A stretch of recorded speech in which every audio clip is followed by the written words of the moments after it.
Hi, my name is Michael Walsh, and I'm the chairman of a company called Lysulin. And I'm very happy to be here today with the founder of the company and the inventor of our lead product, Dr. John Bird. John, how are you doing today? Great, thank you, Michael. It's such a pleasure to be here with you.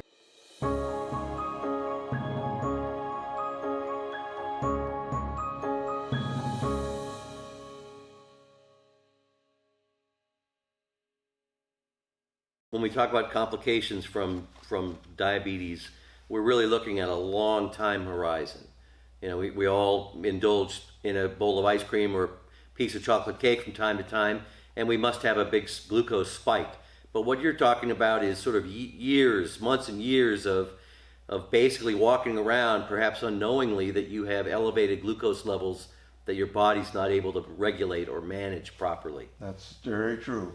And all of the proteins in our body turns them over. For example, the hemoglobin in our body has a half-life of 3 months. So every 3 months, your body has generated a whole new population of hemoglobin.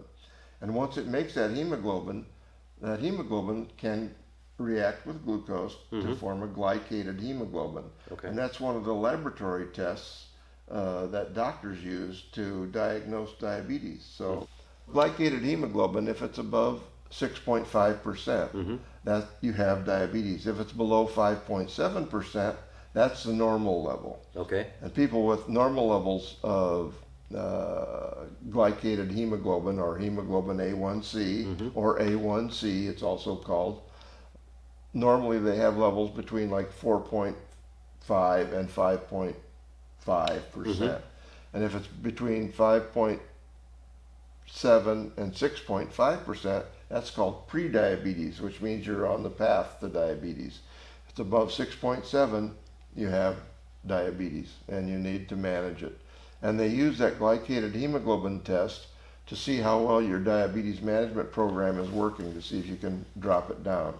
So it's sort of a window into how well you're able to control your glucose levels over a longer period of time. Exactly. And when you measure a finger stick test for glucose, which most everybody with diabetes is used to pricking their fingers and testing their blood sugar with a glucose test strip, that tells you what your glucose level is at that moment in time.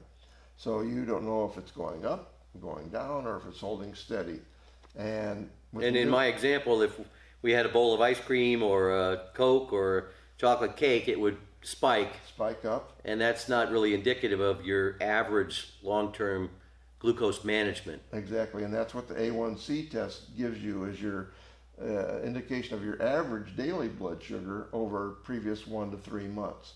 Where can one get their A1c levels tested? Previously, the A1c test has always been a laboratory test where you go to the doctor, he draws a blood sample, sends it to the lab, and the lab runs a test. Well, we were fortunate at Lysulin to also have a home test for A1c. So people, when they buy Lysulin, can also buy the home test for A1c, and there's 4 tests in it, so they can test their A1c before they start, and then at month 1, 2, and 3, they use up their 4 tests, and it shows you that their A1c drops. And some of the people using Lysulin have seen incredible dramatic drops. In fact, I published a paper about a fellow who started taking Lysulin when we first introduced it, and he had the largest A1c drop that's been recorded. He went from 12.5%, which is really high. That's really bad. And in 1 month, he dropped down to 9.1%. After 2 years, he's now down at 5.4%. So, 5.4, so he's back in the normal range. Yep, he actually, in theory, could stop all other medication and just take Lysulin and keep his A1c down.